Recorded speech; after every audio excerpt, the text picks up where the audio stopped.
All right, guys, welcome into Full Court Press, and bear with me. Lots of pop-up boxes just now. But apparently, drop us a comment. Let us know if we're live. Apparently, we're working through like a worldwide internet outage here. But we're here. We didn't think we were going to be here 15 minutes ago, but we are here. Someone in the chat is saying Siena is overrated.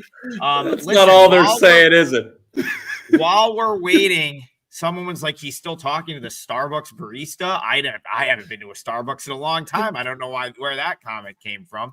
But I want to say this. While we're waiting for people to file in, get your notebooks out. Get your notebooks out, because here's what I learned about Siena and Colgate last night. I learned that Siena cannot handle a zone, and it's going to be a real issue for them. They had poor numbers against a zone last year, and that Colgate zone is suddenly very, very athletic without their big 6'11" center that's no longer on the team that graduated. So, but yeah, Siena really struggled with the 1-3-1 from Colgate, nearly willed their way to a win. They tie the game with 2 seconds left, and then Jalen Cox bangs a 50-footer in my face for the win. It was a sight to see. Left very disappointed from that game, but got it back with Tulsa. So 1-1 for me. Enough rambling. Trigg, while you're being falsely ahead. accused of talking off the ear of a make-believe barista at Starbucks, I'm being accused of holding up the show by choking my chicken still. I mean, that was something. That's why I was done. That's why I was tired at the start of the show. I know. Come on. No, guys. I'm a happily married man. Come on. I get some at least twice a month. So we are. Once if I ask, twice if I beg. We are off and running now. Let's get Rob Veno in here. Again, I don't think there's that many in the live chat, but we'll get through this, and this will be up on demand, of course. So if anything happens throughout the course of the show, it'll be there on demand. We got a lot to talk about, though. There's a lot of games today, and there is a great doubleheader at Madison Square Garden, which will be our feature game. So I'll go right to Rob and welcome in, first of all. Second of all, you can kick us off. Michigan State, Kentucky, the first leg of that doubleheader down at the Garden. How are you seeing this matchup?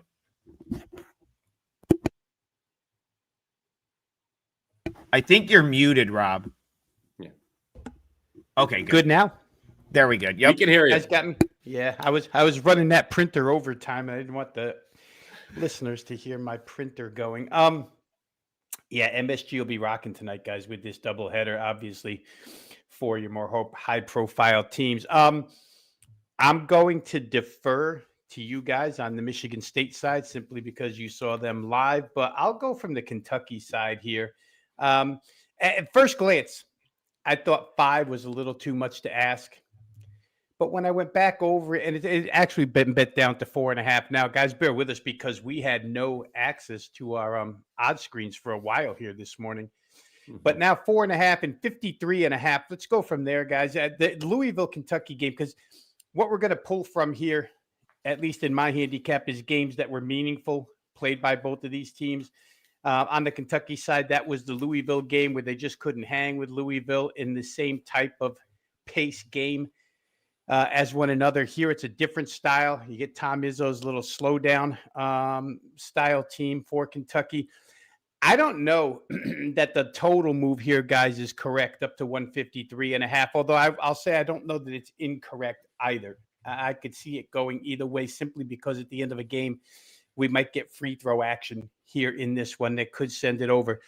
But I like the guard side from a Kentucky perspective. I like the pace side from a Kentucky perspective. Michigan State, we've talked about it once already this year, maybe twice. The three-point shooting that this team brings to the table just isn't, in my mind, established enough to play a game at this level. And now they could go out and shoot lights out tonight, but I don't think that'll happen. I think Kentucky's got enough interior defense here to stop Michigan State from scoring enough inside to win this game. I also think that Kentucky can get out and run enough to win this game. So for my money, it would probably be Kentucky. However, I'm very skeptical of laying more than 2 buckets with this team. 2 threes, I guess you could say, inside of 2 threes. And total wise, I thought the odds maker comes real close here. Like I said, I don't want to play it under, even though that's my slight feeling. Might look over at some point today if I can get to it. I'll say in closing here really quick, guys, that the Michigan State side against San Jose State, when I saw that game, which just was one more game, 19-point win, that was kind of unimpressive. And I don't know what to make of Michigan State. The thing is, I don't want to sell them short because it's an Izzo team and a big game. But from what I've seen of them, I think Kentucky's the better squad. Like I say, backcourt, enough front court. And even though they lost that game to Louisville, I kind of think Louisville's better than both of these teams. So I'm going to lean Kentucky. I won't stand firm with Kentucky, but I'll lean Kentucky's way in this one. And if this thing cranks up to maybe 154.5, I think I might get to the under. Okay. I think what's the first thing that jumped out to me, I constantly, and I'll talk about this all season long, all the way through March, compare my own power ratings to, what the pollsters have. And I think one thing that's interesting here is I'm not in line with the AP top 25 they have. This is number 12 versus number 17. I've got Kentucky power rated inside the top 10, while Michigan State outside the top 25, believe it or not. I would concur. The gentleman to my right said, Rob, I think Louisville's better than both of these teams. Obviously, Louisville beat Kentucky. You would think, though, based on the disparity in my own power ratings, I'd be showing some value here on Kentucky. But even with that disparity, I'm pretty close to market here, at least at the open. I made the number Kentucky minus 5.8. But with it still being so early in the season, I'll let you guys know when it comes to my power ratings. Not a tremendous gap between number 10 and number 30. Those teams are very close, very congested. So let's make that clear right here. As for the matchup, Rob mentioned it. Trigg and I obviously caught this Michigan State team in person 2 Saturdays ago. A very impressive win over Arkansas. Impressive in the sense, Trigg, that Sparty was able to win while going just 1 of 14 from 3. The margin of victory was impressive, but if you can beat a quality opponent when you shoot 1 for 14 from 3, you're doing something else right. Now, Rob mentioned the San Jose State game for Michigan State. That was their next game after beating Arkansas. Tom Izzo, pretty critical of his performance. If you caught this show last Thursday, we identified, and I think a lot of people would have identified it as well, as a likely flat spot for Michigan State. For the record, they end up winning by 19, do not covers, 24-point chalk. Meanwhile, Kentucky, after losing to Louisville, they respond by blowing out Eastern Illinois 99-53 on Friday. Mark Pope's team, guys, averaging 98 points per game so far, 3-0 to the over. That probably explains the move on the total that Rob referenced earlier. I think the big story, though, for the Wildcats, Jalen Lowe, point guard, is out. You got Aberdeen, Chandler, Johnson to lead the offense. But, Trigg, I know you're really good with this matchup stuff. I think the lack of a true point guard here could really hurt against a team like Michigan State, who we've already seen against another SEC team, Arkansas. Michigan State was able to slow the tempo down, make the opponent play in the half court. I think Izzo can do that here. I think Sparty's size is another thing to watch out for. Kohler, he's averaging a double-double. You got Carson Cooper as well up front. Michigan State, guys, 4th nationally, offensive rebounds per game. I think that's a critical stat. Maybe they could snag some extra possessions. My leans here, and I do stress the word leans, would be towards the dog and to the under in this first game at MSG. Yeah, so if this was a normal scenario, like everyone healthy, I'd look to Kentucky because my thing would be, well, they'd be able to create transition opportunities. They would be able to push the pace, and that's absolutely what Michigan State does not want. We got a good look at this Michigan State team against Arkansas, and the reason Michigan State was able to win that game, Brian, in my opinion, was they got Arkansas to do enough in the half court. And it yes. wasn't even that they just gave up, that Arkansas couldn't get transition or create transition. It was that when Michigan State, over the course of 40 minutes, they were able to deny transition enough that put Arkansas in a half court set. And you and I were sitting next to each other. We were a few Spartas deep, but we knew that they weren't there. You turned to me, you were like, what is that possession? What was that shot? Like, what was, and that is Michigan State's half-court defense, which would do the same thing to Kentucky. Now, if Kentucky can turn this into a track meet, Michigan State's in trouble. That being said, the absence of Lowe makes it less likely that they're going to be able to do that. So that's Michigan State's path to victory, is being physical, slowing the game down, limiting the number of possessions in this game. 154 on the total. Let's say Michigan State can do that. I think, Rob, you'd have to probably like the under if they can do that. But again, if Kentucky can dictate tempo here, then it's a different ball game. But without Lowe, I think you have to think that might hurt Kentucky from a pace standpoint. I think that's what you said. You made the point, Brian. It's interesting. Like these sort of made for TV neutral court games, I really struggle to usually get to the window on, and I'm kind of struggling here, though. I do think if Michigan State can slow this game down, there's some correlation between Michigan State's success and the game playing under. Go ahead, Brian. Yeah, that's exactly what I think. And correct me if I'm wrong. Maybe you guys remember better. This Champions class, it's usually, early in the season, the books are trying to still figure these teams out. I think historically it's been, and we still got one other game to go with Duke and Kansas. It's been historically profitable back the underdogs. I think in this particular MTE, if memory serves correct. Yeah, I'm trying to remember if this was what Duke lost in last year when Flagg had that sort of like horrible possession where he tried to like dribble through three guys with the game on the line and then got the ball stolen. I think it was. Yeah, I think it was. I think it was. Yes. And Kentucky would have been the dog in that game. So yeah, it's a good point, Brian. And it's a good point. I'll bring Rob back in here because the other game that is part of our double feature and the other leg of this event, you've got an underdog that's now quite a bigger underdog in a matchup where normally they wouldn't be as big of an underdog. And that is, of course, Duke and Kansas trying to get organized again here. As you said, the screens were all wacky, but we have a double-digit favorite with Duke. We have Kansas, who's likely without their best player or one of their best players. And I don't know, Rob, is that too many points, or do you think Duke runs away with this one? Well, and to answer Brian's question about the dogs generally, or thinking that the dogs generally are good in this tournament, I don't know that we ever see dogs of this size in this tournament when you put these four types of teams together plus 11. Not really seen, but I'm a little higher on this game, guys. I like this Duke team total over 80.5. I mean, Darren Peterson, obviously we just talked about Low, big deal. Darren Peterson, bigger deal. KU, their last game without him against Princeton, something miserable from 3-point range. I do have notes here now that tell me 5 of 21, 23.8% from 3-point range in that game. Peterson came out of the gates as the main guy offensively, and then you lose him.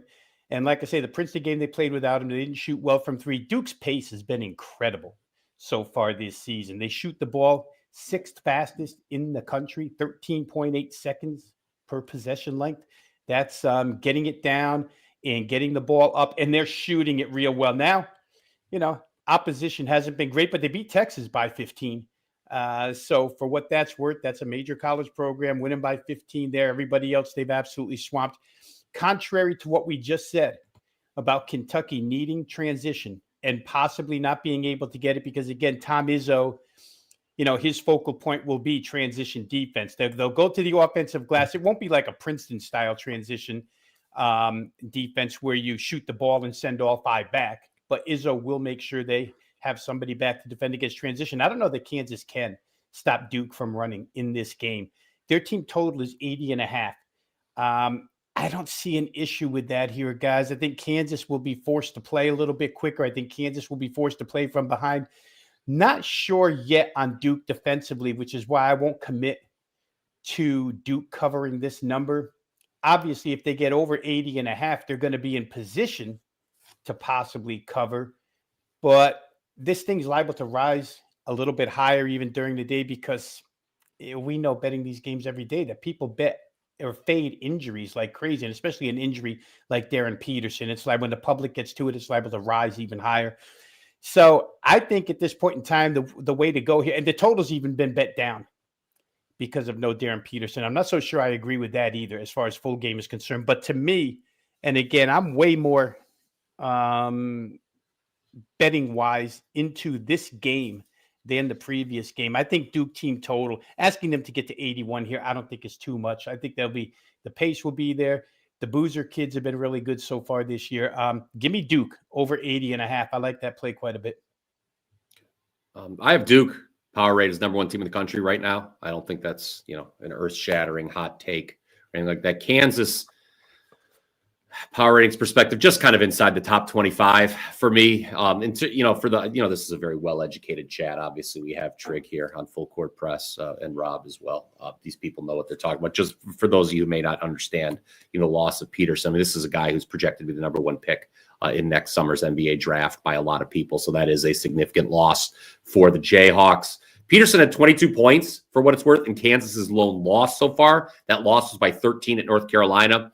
Jayhawks have bounced back since then, 77-46 over Texas A&M Corpus Christi, 76-57 over Princeton. But obviously, as Rob alluded to just a moment ago, facing Duke, a much taller order, quite literally. In fact, the Blue Devils have tremendous size in the front court. Opponents shooting 39% against Duke on 2-point attempts, below 40% inside the arc, just 32% overall. Offensively for the Blue Devils, you got Cameron Boozer. He went for 35 last time out. That was the second most points ever scored in a game by a Duke freshman. For the record, Boozer, 13-16 from the field in that game. It was against Indiana State last Friday. We should mention from a betting perspective, Duke's 4-0 against the number so far. So that's another reason I think the public may gravitate towards the Blue Devils side. Not only did they open up with that impressive win over Texas that Rob mentioned, also 3 straight covers as a favorite of 34 or more points. So the big spreads have not been a problem for Duke. Obviously beating weak competition is what you'd expect. But when you're covering as a favorite of 34 or more 3 straight times, I think that's pretty impressive personally. Now, the contrarian in me, Trigg, doesn't really want to play a 4-0 ATS team that's favored by double digits in this spot. That's just how my brain works. I see this and I say, is this a potential sell high spot on the Blue Devils? I think Rob's point's well taken. Once the public gets wind of the Peterson injury, this line could take off even more. My thought was actually to go with the under at the open. Kansas is some offensive issues, 55th per Ken Palm in efficiency. I think they're going to struggle to score against this Duke defense. I look at Kansas defensively, they're 11th in efficiency. Bill Self in the past has done well against Shire, 2-0. He's held those Duke offenses in check. But with this size, I don't know. Maybe it's just Kansas team total under is an angle worth looking here. I don't see Kansas winning this game. That's for sure. I think they struggle to score points against that size of Duke. It is worth noting, though, Boozer was scoreless in the first half against Texas, if memory serves me correct. So, maybe Self can devise a game plan to keep him in check. I don't know. I don't have a ton to add here. I'll tell you that the one thing I had circled.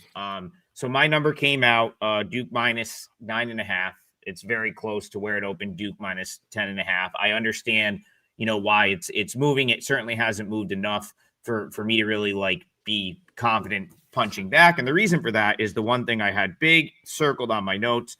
Kansas might not have an answer for the Duke offense. And I think that's what sort of Rob alluded to, looking at the total. It's probably the way I would play it as well. So we've got a lot of games, a lot of different questions in the chat today. I'm not going to, waste any more time on this one since I don't have a strong opinion, but I don't disagree with what you guys are saying.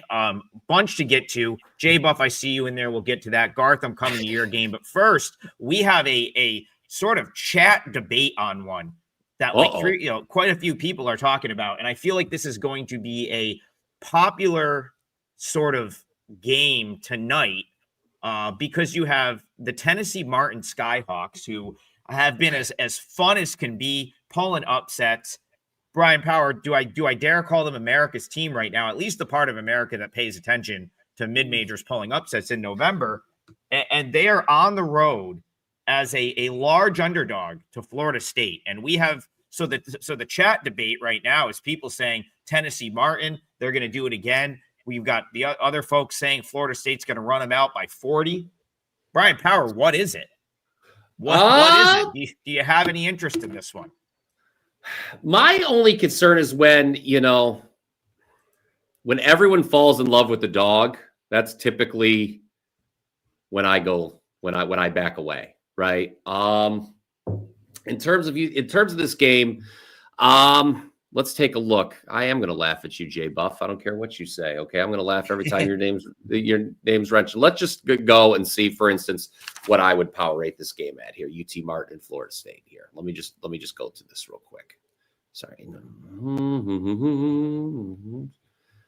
And I'm sorry. We finally, our back end server at Wager Talk was down for like all morning. So if you see me over here, I'm trying to put plays out that I would have had up. Yeah. I'm going to be honest with you. I think this number's too high. I'm going to be honest with you. I think this number, I just went through the numbers. Sorry, because again, Rob mentioned, just everyone, in case you're just joining the stream late, the internet, a large portion of it was down this morning, including our odds screen.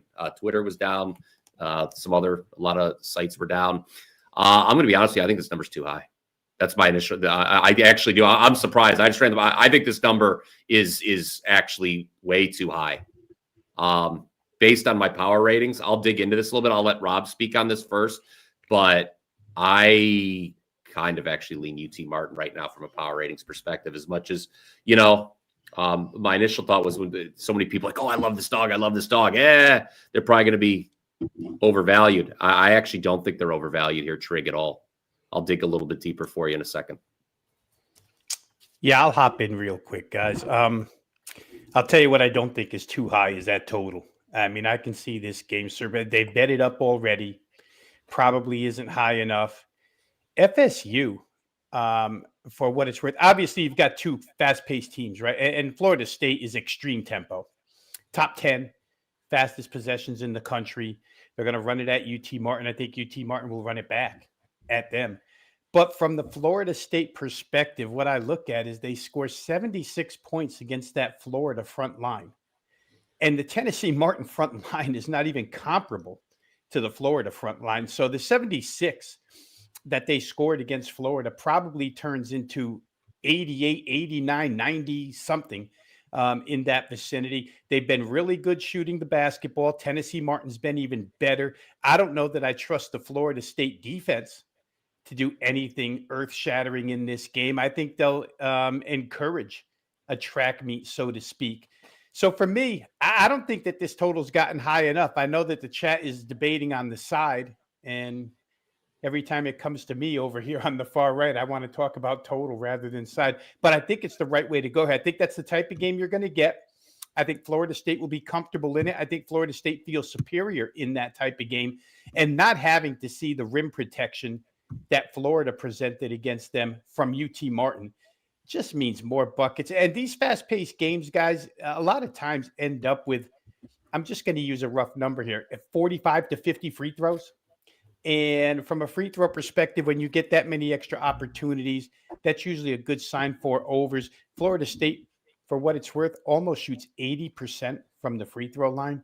I can see this thing getting to 170. So it's something that I had a little blue check mark next to on the overnights, and the total was lower then. I think I may get to this one as far as over is concerned.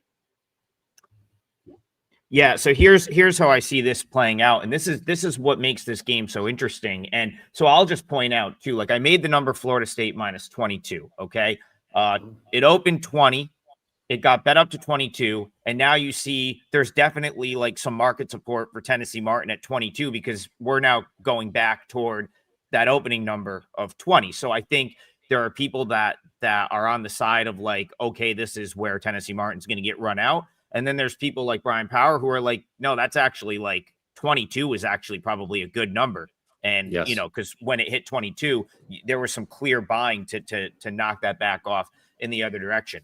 I am kind of with Rob, though. I think I have more interest in playing this over than trying to get involved with the side because, like, Tennessee Martin gets a lot of shots up and they get them up quick. So really, like, I think if you like Florida State, the bet is really like, okay, this is finally where Tennessee Martin misses some shots, right? Because the volume of shots that they're taking, what they're giving up. Like if they have a cold shooting night, if Martin goes on the road here as a cold shooting night, they're losing by probably 25, 30 points.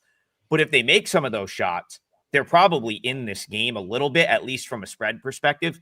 But like either way, just because of how Florida State has played in some of these games where it seems like they're going to do it for 40 minutes, there's been a couple of scenarios already this year where they've really let it rip for all 40. Hasn't mattered what the score is. That like, even if you do get cold shooting from Tennessee Martin, maybe you get this over because Florida State dropped 100 spot on them. So it's like, I just think the over gives you more opportunities to win regardless of how this game plays out, which could go like many different directions depending on if the shots are falling or not. Go ahead, Brian. Yeah, so, Rob talks about Florida State getting to 76 against Florida and how that's a good sign for them scoring here. Well, I'll tell you what really makes it a good sign for them scoring here. They got to 76 against Florida despite shooting 34% overall from the floor, 26% from three. Do we think UT Martin is going to hold Florida State to those kind of percentages? No, I don't think, even no matter what my power ratings say. No, I don't think we do. And Florida State also, here's the thing. You talk about maybe a cold shooter. This is the other bad sign. Florida State has defended the three pretty well so far.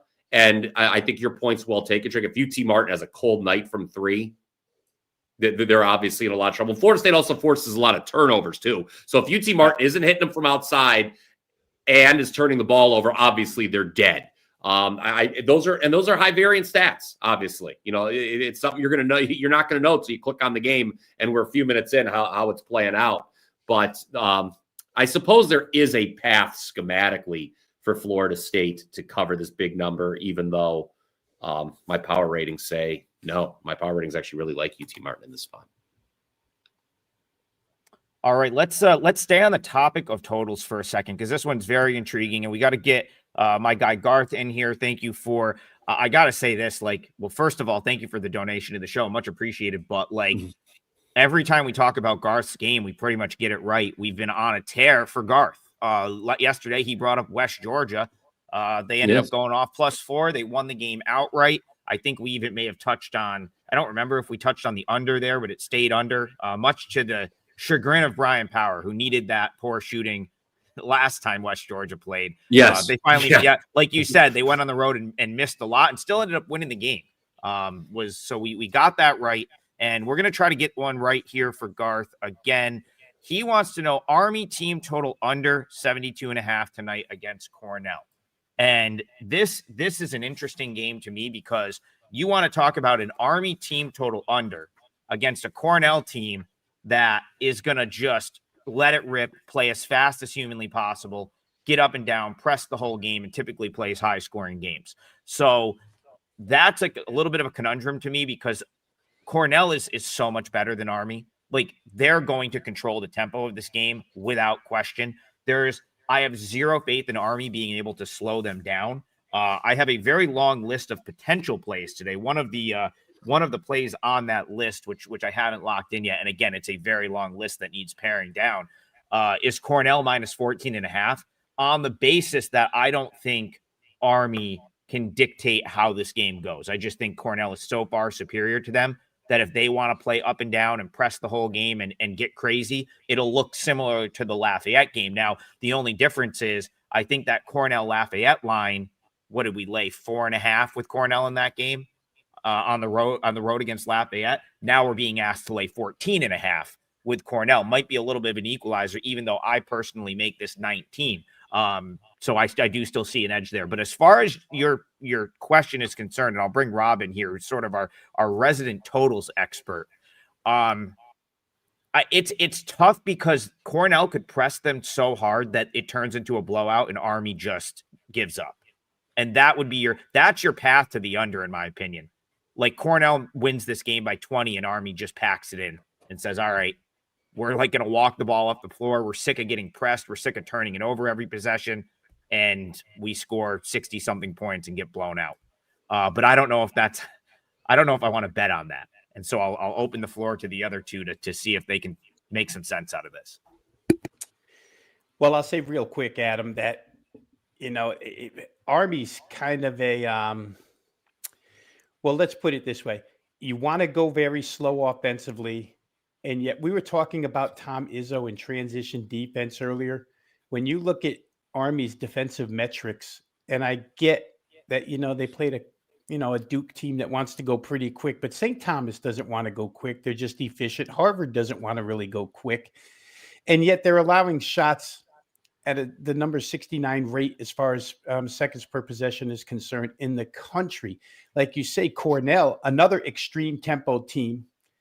And if you're going slow offensively, but allowing the ball to be rebounded and moved out of there as quick as humanly possible, I always try to find a comp game when I'm playing these totals. And for me, the comp game would be the Duke game. It goes 114 to 59. Is Cornell going to get to 114 like Duke did?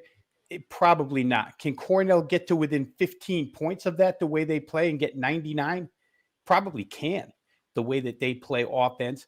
And then the other side of that is Army could only get 59 points against Duke with their humongous team. I mean, Army obviously is in physical difficulty playing that game as far as size is concerned. Against Cornell, they'll give you buckets for free at times. So can they get more than 59? Absolutely. They could probably, even though they're a bad shooting team, they could probably get to 68, 69 by mistake. You start doing mathematics in that form and you come up with over. I know this game has been bet down a little bit, maybe because of Army. Question is, for somebody who's going to bet over, do you trust Army enough to score 69, 70 points? If you don't, then you just bet the Cornell team total over. And again, guys, I don't know if it's happened to you, but it looks to me like my odds screen has gone down again. So I can't even give you what the current team total is in that game. You have it, Adam? I was going to say my I don't have the team totals in front of me, but my odds screen is working and Cornell's moved quite a bit since we got on air. It was 14.5 up to 18. Some places makes complete sense. Fully expected it to move in that direction. The total that just moved. Yeah. The game total has ticked down from 164 now to 161.5. Garth, I would say your path to hitting that bet is the fact that there's probably zero extension at the end of this game. It's likely a blowout. And you may see Army just decide to live to play another day as opposed to try to score a bunch of points in the meaningless game at the end. Rob, you talked about Army and just there. I think this is one of the worst 10 teams in the country this year. So for me, I'm not betting on Army to do anything good. So team total under, I think makes some sense in the respect that you almost need them to get the over by accident. This Army team is a bad basketball team. Will be the worst team in a bad Patriot League. One of the worst teams in the country. Go ahead, Brian. Yeah. Well, Trigg, go ahead, Rob. Brian, real quick. I'll take 2 seconds here. I guess indirectly, I answered your question, Garth, because I was talking about you're going to trust Army to get the 68, 69 points. And your question was, will they stay under 72.5? So I guess indirectly, I answered it right there by saying, for them to get the 70 is a big deal in this game. Yeah. I was just going to add this real quick, Trigg. I apologize. We're scrambling this morning with all the internet things going down, and I apologize if I missed you references. Do you put any in terms of the handicap, this being Cornell's first home game? You obviously have traveled the Northeast more than most. Is that there will be no one there tonight? That's not when you don't think it's worth anything. Okay, I'm just. I mean, you're looking at a team. They started traversing this fine country of ours with 3 road games. Now they're back home. I didn't know if that was worth anything to you in terms of on the Cornell side. Cornell will get a turnout every once in a while for a good Ivy opponent or maybe on a Saturday, but I don't. This game's going to have no atmosphere. I don't think anyone's going to this game. Worse than Bowling Green. Season home opener, nobody shows. Yeah. Worse than Bowling Green, Lemoyne. No, I think there'll be less people than that game. That's tough though. That's a Sunday during NFL football. No name opponent for Bowling Green. I've been to some Cornell games that I thought were going to be decent crowds and stuff. And it's just, they just don't get a huge turnout for games that they'll get a turnout if Princeton comes to town middle of Ivy season, but they're not going to, I don't think they'll have much of a showing on a weeknight for this game. One of those schools you have to study at, Rob. That's why I didn't go there, Cornell. Or protest. Maybe there'll be more protesters. Jay Buff. You know what? Jay Buff says, hate to say it, but I think Monmouth plus 22 has some value tonight. Can't bet against my boys, but it seems high. Starling first game back. Look ahead to 2 tough games in Vegas. Jay Buff, I agree with you. And I'm going to use Monmouth plus 22 as my parlay leg here. That's a 3%er for me. Yes, I did. So I will take a second to acknowledge I did kill the parlay yesterday. Both of you boys got it done. And the Siena Saints did not. So that's on me. We need to win one of these, though. We're on a little bit of a parlay swoon where we keep hitting 2 of 3, which is... Yeah, I was going to say, I think, correct me if I'm wrong, and I'm sure the chat will, but this show has now been in existence. We've done 11 shows so far. I believe 9 of them, we've won at least 2 of the 3 parlay legs. I believe there's only been 2 occasions where we didn't at least, if you just played the 3 plays straight, you wouldn't have gone at least 2 and 1. Yeah, can I interest anybody in round robins? Yes, there we go. It's an option.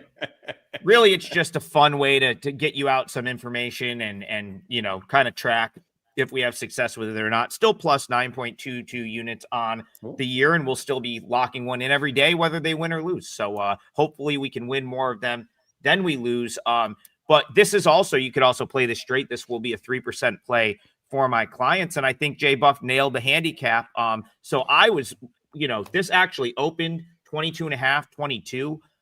It was announced that JJ Starling would play tonight. And I'm thinking, I'm sitting here waiting. I'm like, oh, please someone bet Syracuse based on that information, which I think is totally irrelevant to the outcome of this game.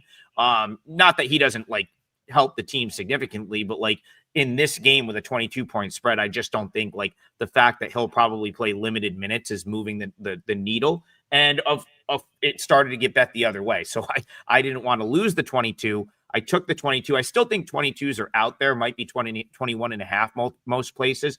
But yeah, it's a spot that historically Syracuse has not done well. These are, if you go back the last couple years, which we'll call the Adrian Autry era for Syracuse basketball, they are horrific as a huge home favorite. They just, so you want to talk about a venue that doesn't have a ton of juice. The Dome, listen, you need to put 20,000 in the Dome just to have a reasonable atmosphere. You need 30,000 in the Dome for a really good atmosphere. And these early season sort of buy game type games that Syracuse schedules at home just typically don't have that juice. I usually subtract home court for Syracuse in these types of games because I just don't think it's worth anything. I'll typically won't add anything to my number for Cuse being home here because of that. Whereas the books are almost always going to put a point or two for home court for a Power 5 power conference school against a team like Monmouth. Now go back to the weekend. Syracuse wins that game by 30 and covers, but that was a monster run they closed that game on. Brian is nodding his head. Do you want to throw I think Syracuse outscored Drexel 43-18 in the second half of that game and covered when it was a close game in the first half. Yeah, I mean, you talk about a Syracuse team that is 8th nationally with a plus 36 scoring margin, but be aware that can be a little bit misleading. As Trigg just alluded to, Cuse was only up 5 at the half against Drexel. They were getting out rebounded. They were getting outworked on the boards. They lost the rebounding edge for the game. They were dominated on the glass, as a matter of fact.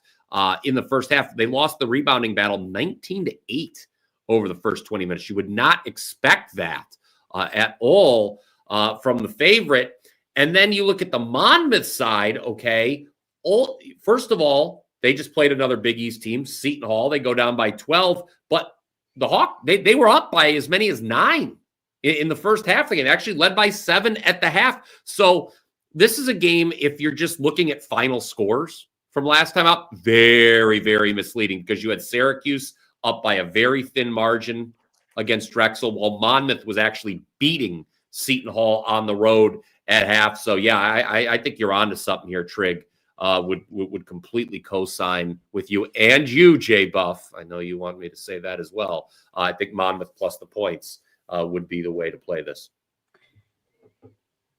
Yeah, and one more thing I'll add in regards to the Monmouth side, which I didn't really offer much of a handicap on the Monmouth side. Like, they're perceived to be awful this year because, of course, Abby Bashir goes to Kansas State.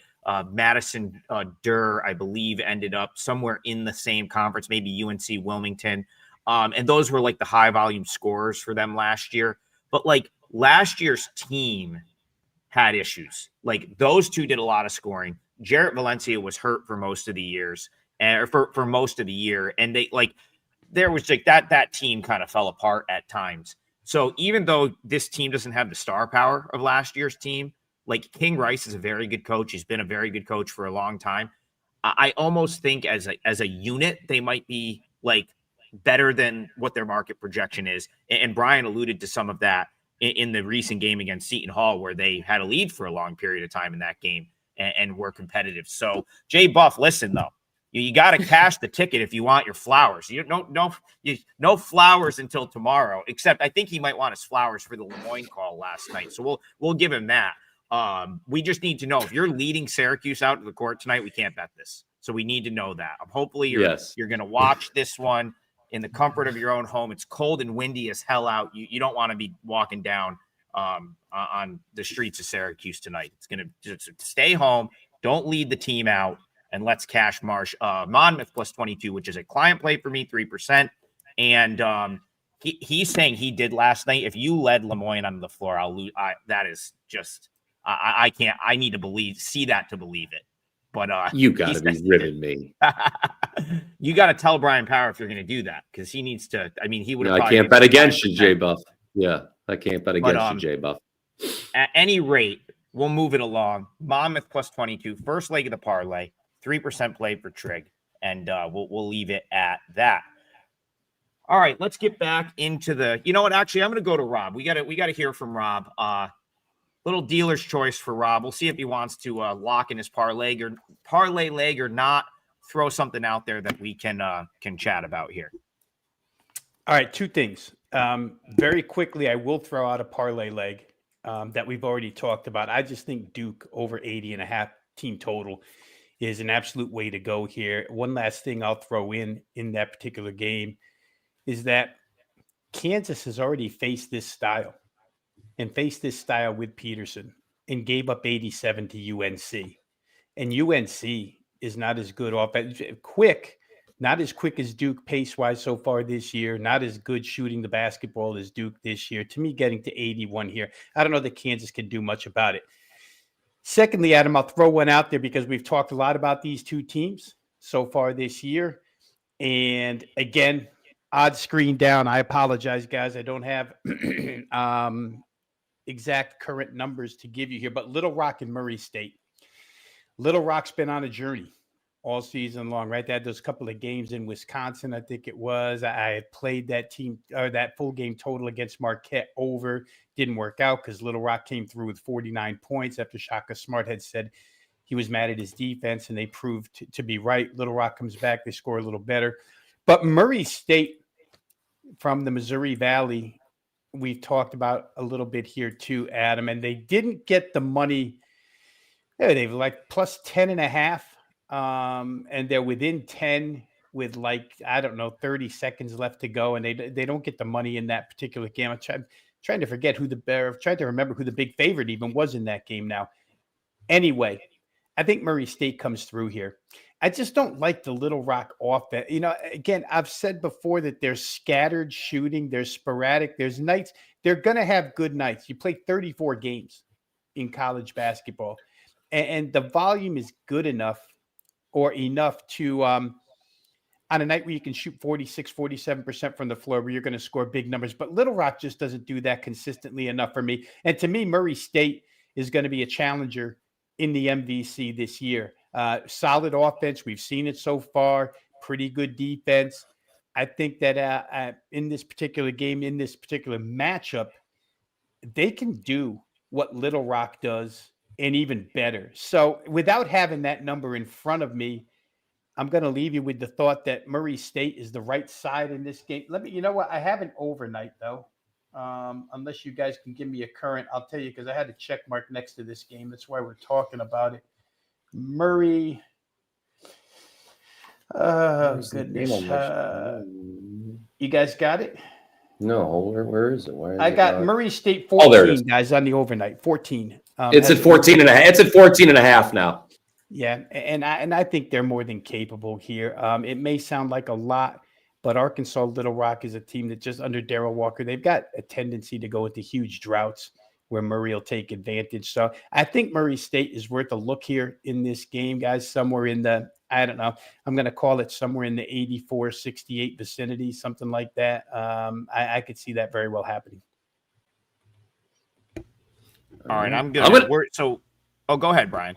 I was going to close the parlay out when I was going to go you to close the parlay out. Oh, yeah. We're on the same page as usual. That's what I was going for. Okay, well, I'm going to your neck of the woods here, Trigg. I'm going to talk Princeton, Iona. I thought about giving UT Martin out as my leg of the parlay, but I agree with somebody in the chat who said maybe UT Martin's a little bit of a public dog. I don't like those public dogs. I like dogs where nobody's taking them. But here I'm giving out a favorite. I like Iona here. Can still get 3.5. Iona, guys, is off to a great start. Why is Iona off to a great start? Well, we talk about 3-point variance all the time, and there aren't many teams in the country right now winning the 3-point variance battle more than the Iona Gales. This is a team shooting over 42% from behind the arc. Their opponents are barely making 20%. Will that discrepancy sustain over the course of a full season, Adam Trigger, Rob Veno? No, it absolutely will not. But at home, laying a short number here. I think even if those numbers begin to tighten, I think we're okay. Princeton's a team I'm looking at. They lose their top 3 scorers from last year. The offense isn't there. They're not getting second chance opportunities.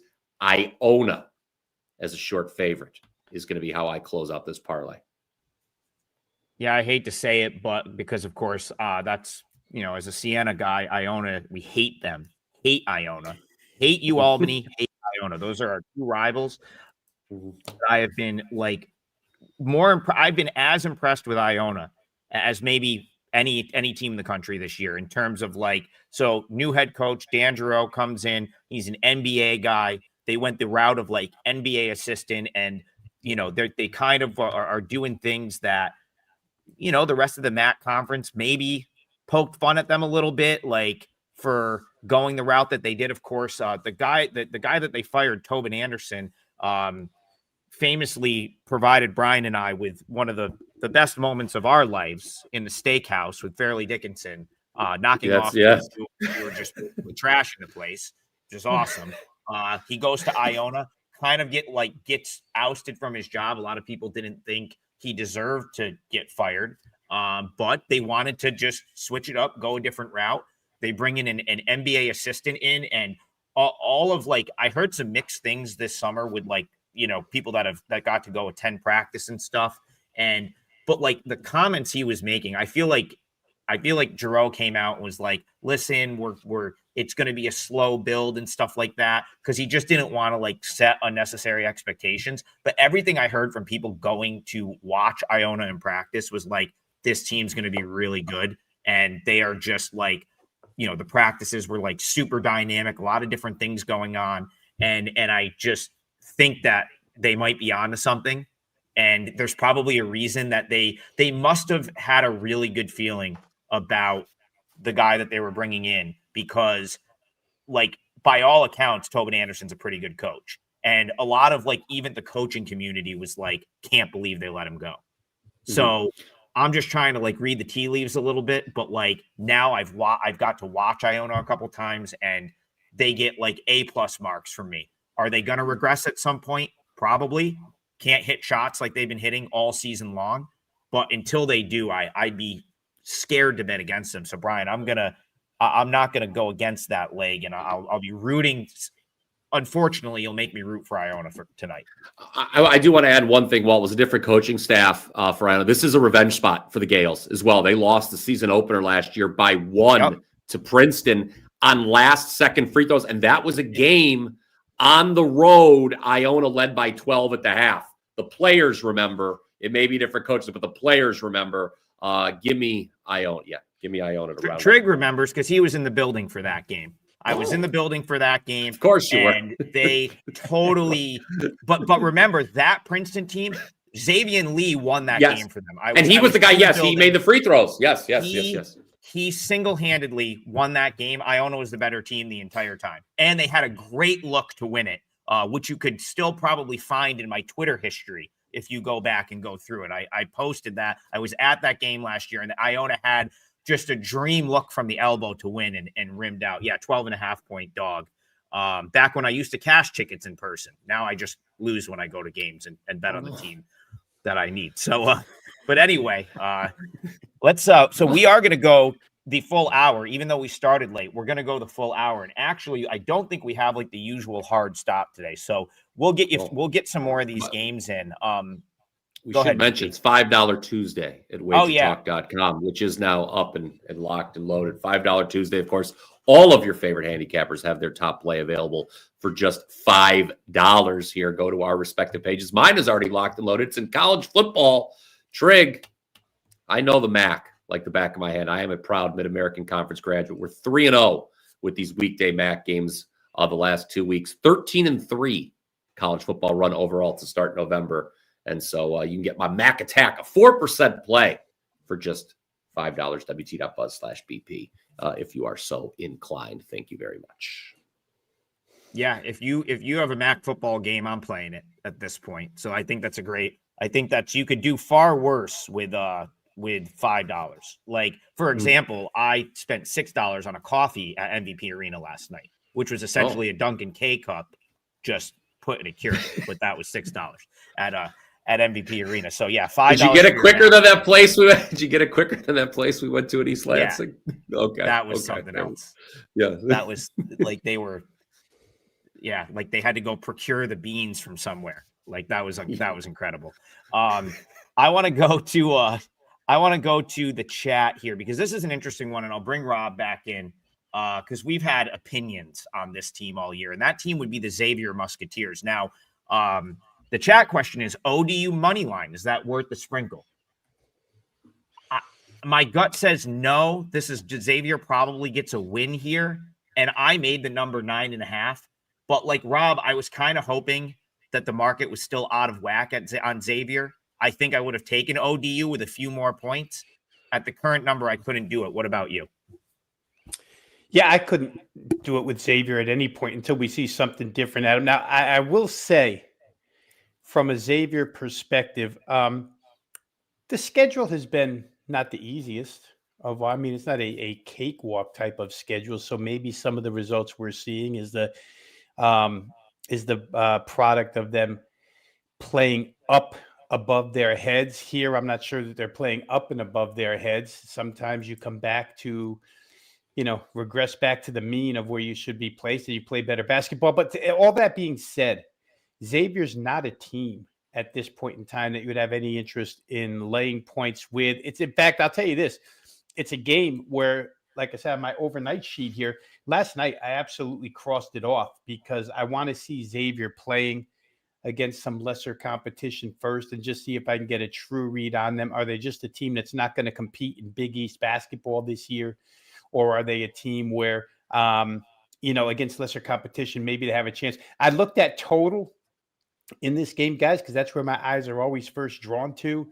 But in watching Patino's and the other night against Iowa, I had Iowa laying 15.5, and Xavier was in that game for, I don't know, half of the game.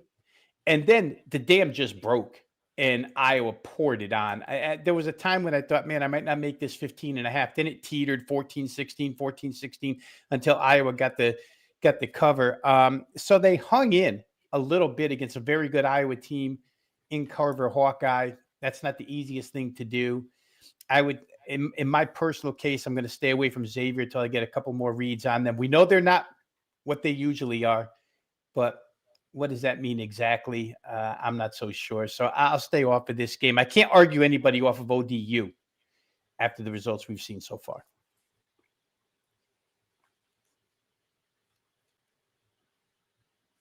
Muted. I think you're muted, Trigg. Sorry. I'll point out something that came to mind as I look at Xavier's recent results. I'm having similar pause that I had with the Drake Charleston game last night, where it's a couple of just such horrific results. And you look at, you talk about like Xavier, you get blown out at home by Santa Clara. You end up losing by 19 to Iowa, although like Rob said, there was some like redeeming qualities in that game. Listen, at some point, like, it's still Richard Pitino. He's still got some talent. At some point, they're going to probably have a good one at home. And my whole thing is like Old Dominion. I'd probably have a different opinion if I didn't watch that ODU George Washington game over the weekend, because I thought Old Dominion was going to be a live dog there, and they just got run out of the building by George Washington. Now, George Washington's good this year. I like them. They're a better team than Xavier, but like they were also, I think, laying like 17 to Old Dominion in that game, destroyed them. So now it's like only, again, I think the books got this number right.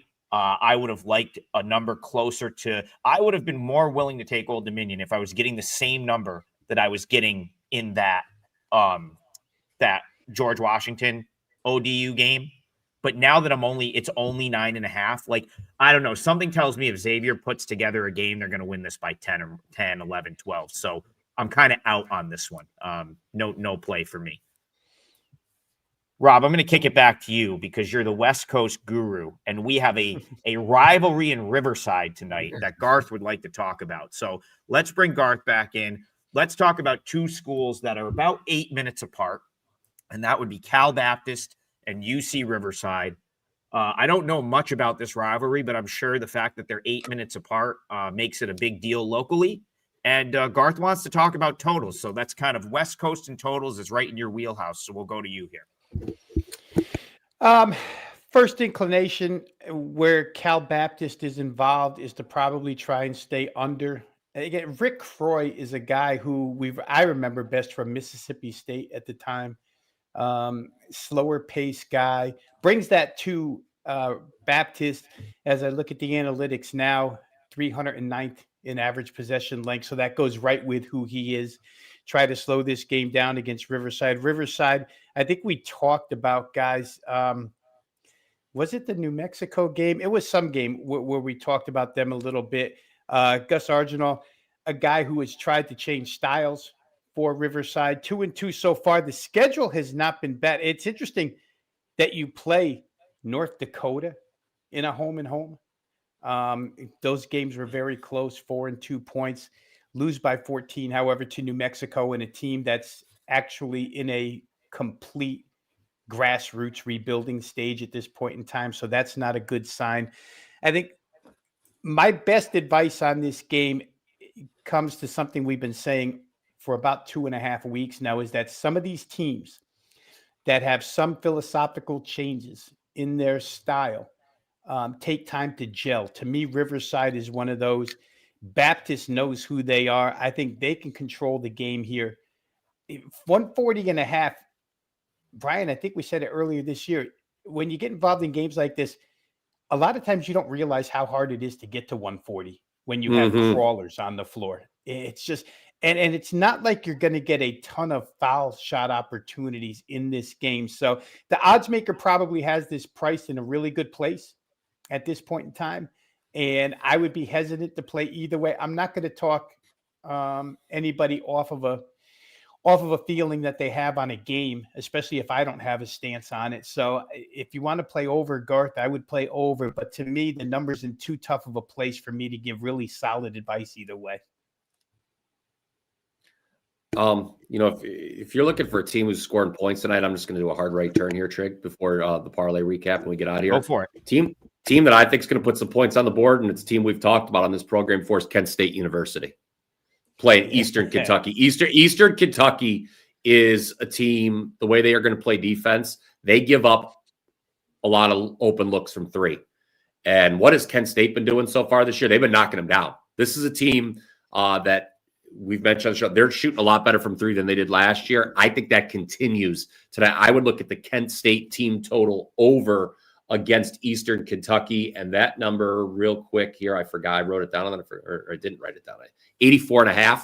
I think they can get to it. They cleared it their first 3 games of the year.